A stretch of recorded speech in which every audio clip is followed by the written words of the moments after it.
Right, guys, something a little bit different today. We are actually together for the first time. We're together, I know. Yeah. It's been a while, I've missed you. I've missed you too, Hayden. We've actually only that's like the third time we've been in the office. It's like technically the third time we've ever met. You had such a long time between the first coming here and then like 2-3 months before coming again. I'll see you guys in 6 months. Yeah, it was weird, but I think that's why we wanted to do a podcast with just the two of us today, so we can kind of give a more well-rounded feel as to what we want to do with it. We're together. We've got a lot to talk about from you actually isolating here by yourself, which must have been insane. So yeah. Do you want to do an intro for the podcast officially? What episode is this? Episode 8. I believe it's episode 8. We're on 7. I think 7 was last week. I think we're on episode 8. So welcome guys to the Voice of Veloce podcast. Today, like Mickey has said, it's just us two. We're just going to be having a chat, and you may have noticed we've got a giant Logitech Jenga tower in the background. We have played on it. It went really badly from me. I may have dropped it. You'll see that content on TikTok. Correct. Shortly. So if you're not already following us on TikTok, go follow us on TikTok. Just Veloce Esports. Veloce Esports. Veloce Esports. Very simple. So we need to do. And we're also going to be doing a giveaway, but we'll get on to that later on. Yeah. So let's get into what we're going to mainly talk about. There's been a lot Veloce-wise, and that's really the Le Mans 24 Hours. Yeah. It's been a big staple in esports in the last week. You know, there was a huge one of the biggest esports competition with the amount of people taking part. Definitely miles above anyone else's competition in that regard. You watched a lot of it because you were doing a lot of the socials. So how did you find it? Like, that's got to be like one of your first proper esports that's organised by someone else to like tune in and have like such a big event. Yeah, so it's a good point you raised, because the esports events that I've experienced so far have mostly been our own. So I've been behind the scenes like clipping non-stop, so I haven't had a chance to actually sit back and really enjoy it. So when we do not the GP, for example, what will happen is something happened in the race. I'm watching ours, Lando's, Charles, Noel, Thibaut, whoever's kind of live. I'll be watching all of them and looking for some sort of clip. If something happens on the main broadcast with Charles, I'll jump to his and clip it. I'll have a clip like loading in the side, which I've got to try and get down to like the right size, start and finish, so I don't have to post edit. And then while that's happening, something else will have already happened on the stream, so I'm like juggling like 3 or 4 clips, so I actually can't relax the whole time. So when Le Mans 24 came around, Cam, bless him, did the full 24-hour stint. So me and Nathan were like, we'll jump in, we'll do like 12 hours from the start. Cam was then going to pick up the other 12, but he did the whole thing. And yeah, it was the first time I've actually been able to sit back and enjoy it. And considering it was 12 hours of non-stop watching racing, I actually really enjoyed it. It was good to see another company's production. Because it kind of like benchmarked onto how well you guys had done, because that still was new to me. So I didn't have any like litmus test to compare it against. And you know, I know you guys are sitting here, so I would say the same behind your back. You've done a sick job, because I think our stuff was more entertaining than Le Mans. Sorry, Le Mans. But it is a more serious race. You know, we don't take our stuff as serious. And I was, of course, clipping, but less things happen in the 24-hour race. So it was good for me to be able to catch up with Cam and Nathan live, and I could actually ask questions and be like, right, what's the score with this? We were checking the leaderboard the whole time. So again, I actually felt I learned so much more about racing in general watching that. It's a very different sort of race, whereas our ones have been all... your water's down there if you're looking for it. Our ones have been sort of very fun and lots of people yelling and shouting constantly. You know, it's not really. It is sort of serious, like they do want to win, but at the same time, it's not. You don't get anything for winning. It's just taking part and having fun and providing entertainment for people. Whereas this was a competition. This was who can go out there and win. So I think for social standpoint, it's probably easier for you because there wasn't people constantly, like you didn't have to keep an eye on 5 different channels, who's being funny at this moment. Everyone's just sort of driving concentration. And unfortunately, it's not like iRacing Le Mans that we've seen in previous years where people can, you can jump in, you can spot, and you can all be in the same chat and all watch the same gameplay of the car going round. In that driver perspective, even if you're not driving, you can watch someone else while they're driving. So it's easier to talk, whereas before, or for this one, the only person who was driving was allowed to be in the session. Everybody else had to leave the session. We've got, like, so it made it a bit difficult. But on that. From my point of view, I didn't watch the whole thing. I jumped in and out of it. And it's a weird experience because obviously we run our own esports event, or sort of esports event. So it is kind of competition, especially in this lockdown period. You want to be the most entertaining company. Yeah. But I've got to give fair play to them because they pulled off a great spectacle. It was really enjoyable. Where I tuned in, the production was done well. There were a few technical issues, but you've got so many people from around the globe all taking part in a game that is known to have a few bugs and a few issues. To have 2 red flags is pretty decent. Yeah. So yeah, fair play to them. They did a really good job. That's a really good point you make. Like you say, so many people from across the globe were competing. And if you'd actually put up a map and like put pins on where everyone's come from, that would really give you a mind-blowing visual. That's a really good point. So they've pulled that off insanely well. It could be the case of someone's got out the car who's in Britain and the person who's got in the car is from Sao Paulo in Brazil. Unheard of. Yeah, it's just it's mental. It's what makes this esports thing so brilliant is that you've got all these different people from around the globe can just jump in. You don't have to worry about flights and all this other organisation bull crap. You're there, you jump in your seat and you drive. Yeah, so I suppose, because from the knowledge I pick up on racing, like normal racing, traditional racing, where you actually have to be in the car, there's a lot of barriers to entry into that sport. You have to be in the right place at the right time to get the opportunity. It's very expensive to get into, and you're stuck with a geographic location. You've got to get the cars to the right racetrack and so on and so forth. With esports, there's literally none of that. Anybody in the world can compete, and it is much cheaper to get involved in the sport. You can start from a controller to get kind of a feel for the race and understand the racing lines and so on and so forth. And then you step up to a rig, and then you get into like the ridiculous simulator we've got here. So I do think it's going to be amazing for motorsport in general. Now that I know COVID has been an absolute catastrophe for the entire world, but for esports it's been good because a lot of people have turned their head to it and paid more attention. So I do think it's going to grow, and I think Le Mans displayed that fantastically. For me, if I was to put any like my personal negatives on it, the halftime shows. Like I know Le Mans traditionally is like a party, and that's what people say. It's an amazing place to be. Trying to replicate that online is so difficult to nail. Yeah, especially when they got copyrighted on Twitch. They couldn't hear anything, so it was unfortunate for them. I think YouTube they managed to get away with it, but Twitch it just got completely muted.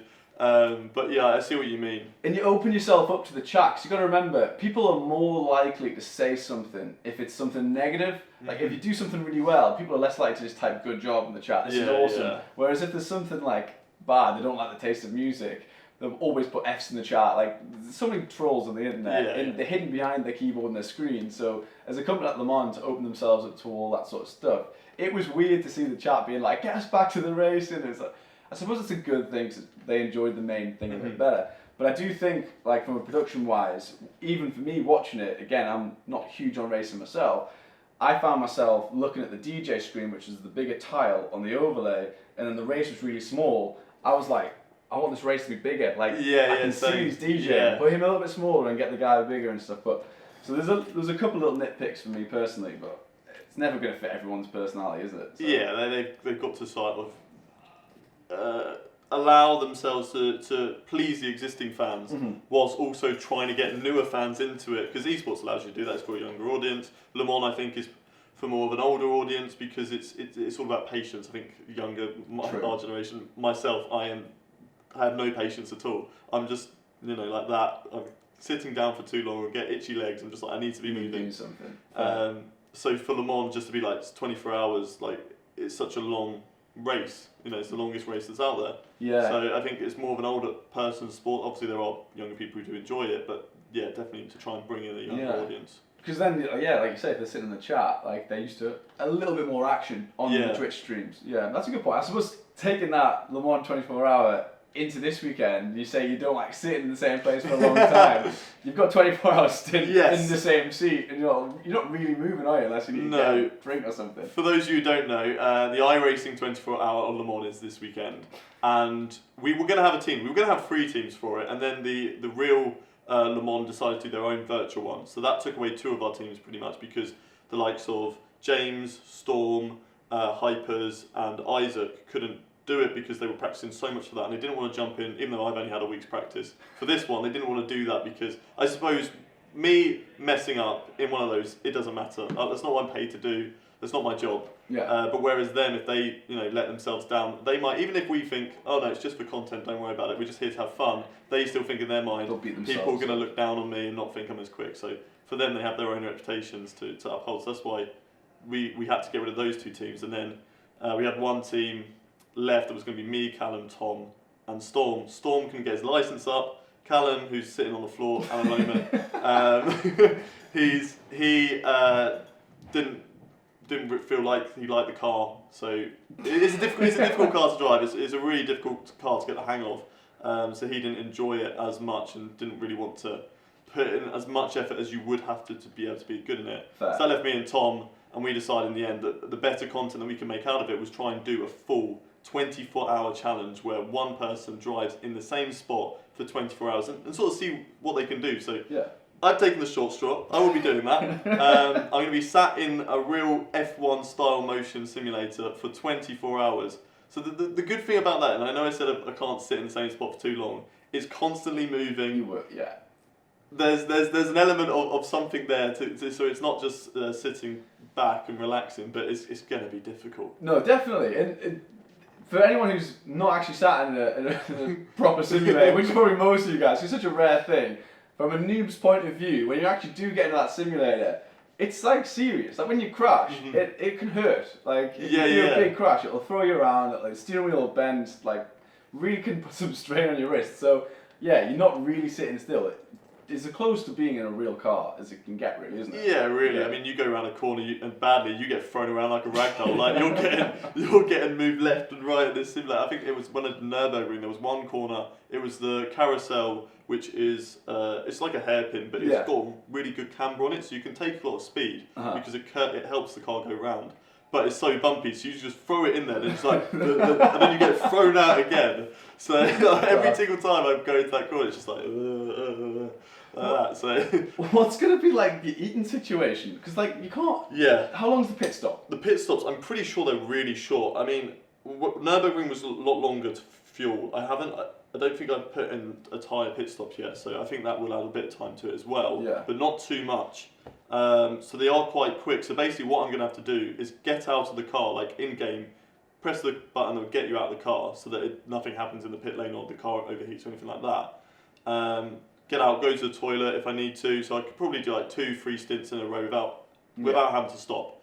And then get out, toilet break, get some food, and it's just going to have to be like the quickest of foods. Because it's just got to be a case of it's either ready for me there, or it's something that I can eat cold and it's just like straight away, bam, done, and carry on. Or have something next to me that there's a few long straights, so I can just like Charles Leclerc was eating a yogurt, I think, on his live stream when he was doing it. So I could just like have a little table with a few snacks, a bit of water. Awesome. But that's going to be the main thing, is like constantly keeping hydrated. We're going to monitor my weight before and after and see how much I lose during a 24-hour race. And then also water as well, see how much. And we're also thinking of doing like a mental test too, to sort of see how much you would mentally deteriorate over the 24 hours. That would be awesome. Like just before do the same test. And then after do the same test. The only problem is I have to get to the end. That's because as much as I can do the practice and get good at doing laps over and over again, you still have to rely on other people. That's the only thing that worries me. Other people, because my I rating isn't the best. So I will be down in a lower split where there will be people who might not be as good. So I'm just worried that I could get a few little knocks. I'm not expecting to go win it, but I just don't want anyone to like... It could be somebody else who... and then it's just like, you do 23 hours of running and then someone else has wiped you out. Yeah, that would be annoying, because like, if you're going to crash out, you want it to be your own fault, because then it's like, you can apply the cause to it, like, I messed up. Whereas if somebody else, that would be so frustrating. 23 hours, 59 minutes, I get wiped out at the last corner. Out. That would be so annoying. I suppose a little bit of content is the silver lining, maybe? That's the main reason why we're doing this. It's just like, it's going to be, hopefully, a really good video to sort of see, one, if it is possible, and two, why you should probably not do it. And if it is possible, James Baldwin has said on the stream that he's going to dye his hair blue. And I noticed that we actually do have 2 pots of hair dye left from when you dyed your hair blue. Yeah, I've got some left over, so... we've got it ready for you. Some free IRL content once COVID lockdown's completely gone. James Baldwin's going to come to the office and dye his hair blue if you complete it. Exactly. If that's not motivation to do the entire 24-hour stint, I don't know what is. Yeah, I mean, if I like break a wrist because of the force feedback, I'll just keep going one-handed. I'm like, blue hair. blue hair. We could do it. Yeah. But that's basically what I'm up to. Obviously, we have moved a little bit further with the social media side. We're going into TikTok a bit more. We've already had a TikTok channel, but we're going into it more. We want to, actually make some original content instead of plugging from our other socials. So, want to talk to us a bit more about TikTok and what we're doing?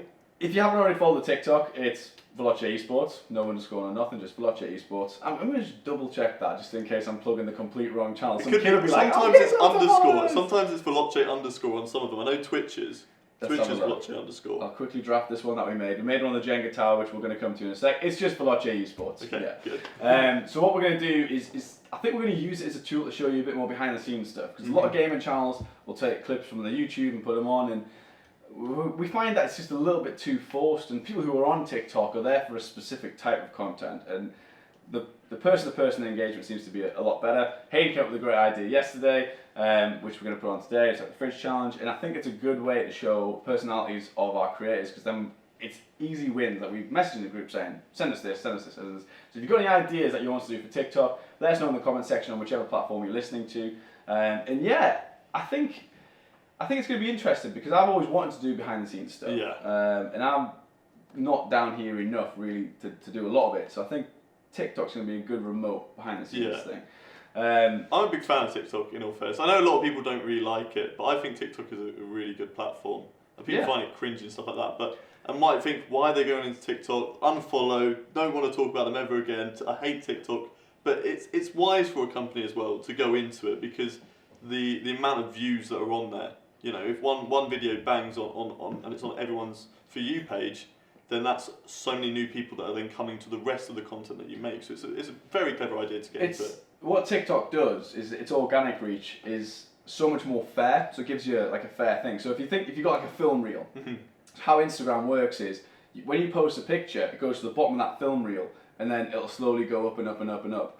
And if someone's scrolling, they are never going to see that film reel again, just gone into the ether. So unless you scroll back 7 weeks, and how much content is that going to be? Unless you sponsor it and it'll show that person a few times in the thing.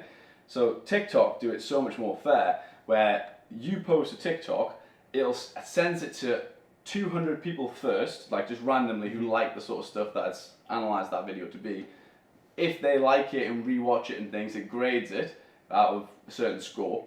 If it reaches a threshold, it'll take that video and push it to 1,000 people. Same thing, rinse and repeat, give it another score, put it to 10,000 people. Okay. That's how it works. That's really cool, I never knew that, that's cool. Yeah, so I believe it's 1 point for a like, 2 points for a full view, 3 points for a comment, 4 points for a share, 5 points for a full rewatch. I think that's how it works. Okay. And then tiers up. So it's really, really fair, and it is 100% unbiased. Is your content good? Yes, it's going to go to everybody. Yeah. So it's cool in that sense.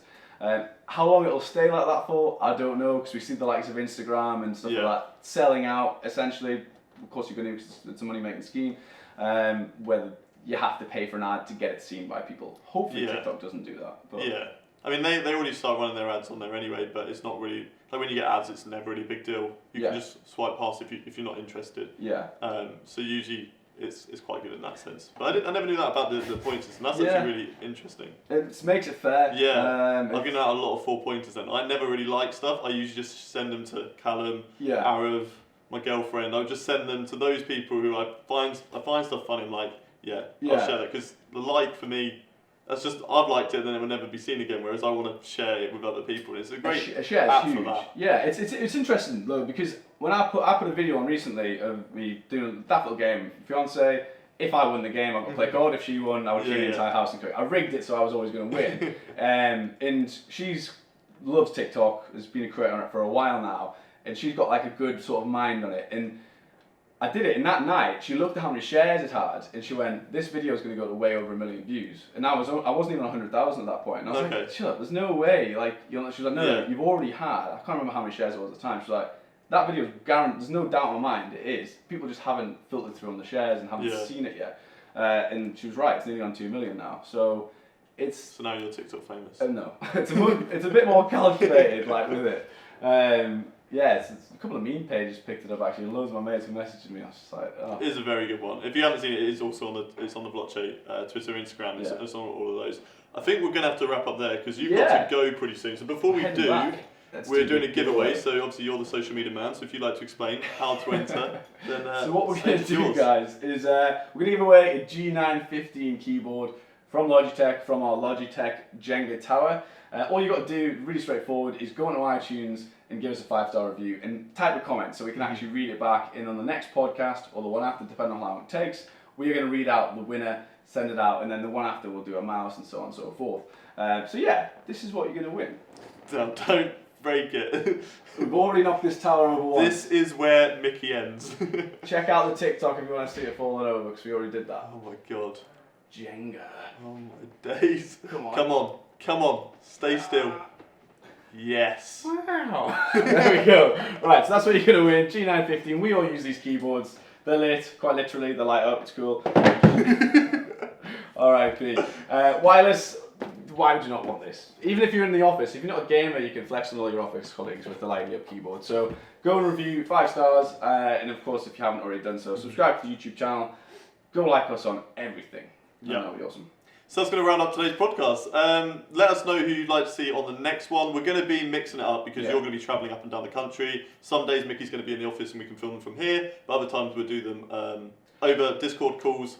And we can pull guests in quite easily. And even here we can try and socially distance. Yeah, I was going to say, even with this setup, it makes so much sense if you've got a guest in London. Like, all right, get them in. Yeah. It doesn't matter whether I'm on the show or not. Like, just we'll churn out as many, on the show. as Okay, many we love you on podcasts this show. as possible.